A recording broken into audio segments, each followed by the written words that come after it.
how to fix Microsoft 365 stuck on the loading screen. Hey everyone, welcome back to the channel. If you are new here, don't forget to hit the subscribe button and turn on the notification bell to not miss any updates.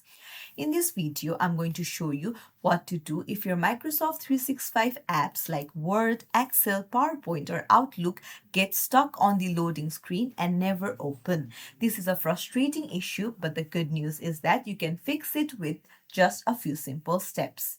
So, first, head over to the search bar and search for Task Manager.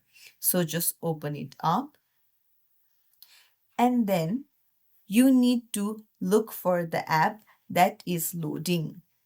So, for example, if your Microsoft Word is not loading, then you just need to tap on it and then just right click on your mouse or touchpad, and then you can see the End Tasks option. So this will force close the app. So after force closing the app, you can try opening the app again. And I'm pretty sure now the app will load. So it's as simple as that. If you found this tutorial helpful, don't forget to like and subscribe to our channel for more tips and tricks.